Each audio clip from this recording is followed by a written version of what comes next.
Good morning, Louise. Today we're going to read a story about a little girl named Madeline, and she lives in the city of Paris. Ooh, la la. Throughout the story, we're going to see great pictures about the city of Paris. Madeline was written by Ludwig Bemelmans.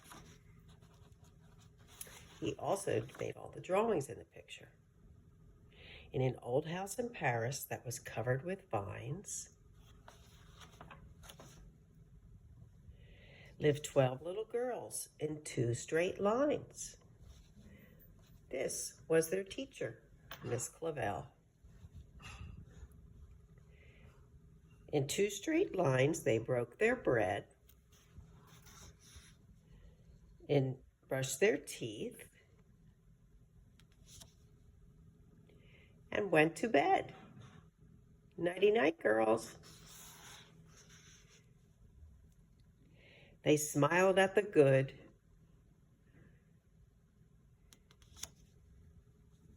and frowned at the bad. What do we see that's bad in that picture? This looks like not a good guy. They left the house at 9:30 in 2 straight lines.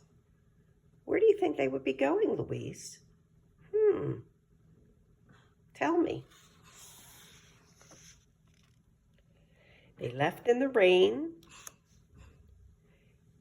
Weather was shiny out. What makes this day shiny and no rain? What's up in the sky? Yes, that's right. The sun. The sun is putting light all over the city of Paris. It looks beautiful today.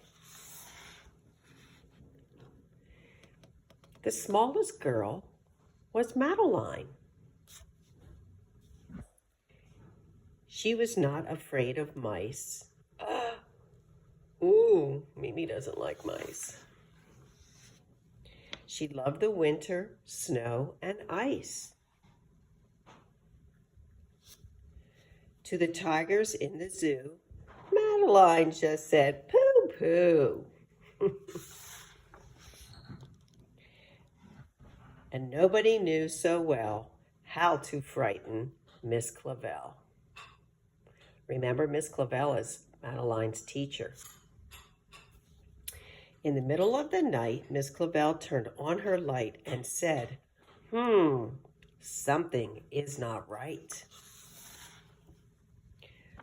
Little Madeline sat up in bed. She cried and cried. Her eyes were so red.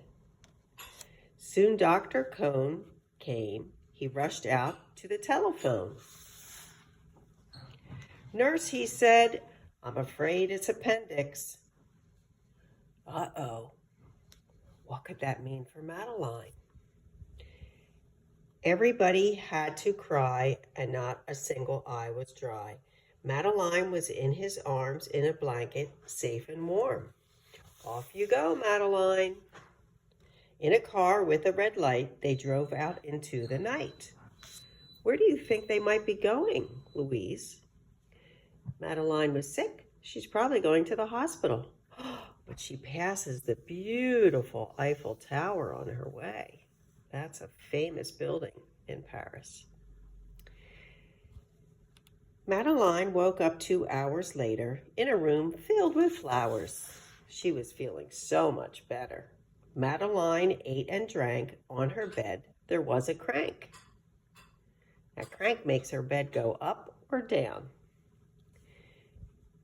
And a crack in the ceiling that had the habit of looking like a rabbit. It's kind of silly. Outside were birds and trees and sky, and so 10 days passed quickly by. 10 days in the hospital while she was getting all better. One nice morning, Miss Clavel said, "Isn't this a fine, she said to the girls, day to visit?" The girls hopped on a bus and went to visit Madeline. Visitors from 2 to 4 read a sign outside her door. All the girls were there with Miss Clavel. Tiptoeing with solemn face, with flowers and a vase, the girls came to see Madeline. Hi, friends, how are you? Oh, Madeline was so happy to see them. When they walked in, they said, wow! They saw toys and candy in a dollhouse for Madeline's papa. But the biggest surprise by far was when Madeline lifted her shirt and showed them her scar on her tummy. Madeline was so brave. Goodbye, goodbye, they said. Au revoir, we'll come again. And the little girls left in the rain. They went home and broke their bread and brushed their teeth and went to bed. That is a great story about Madeline at school and all of her friends. At the end of the day, Miss Clavel said, "Good night, little girls.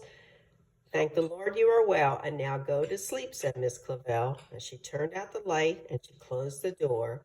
And that's all there is. There is no more.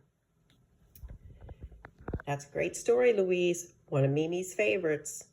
And when we go to Paris, we say, ooh la la.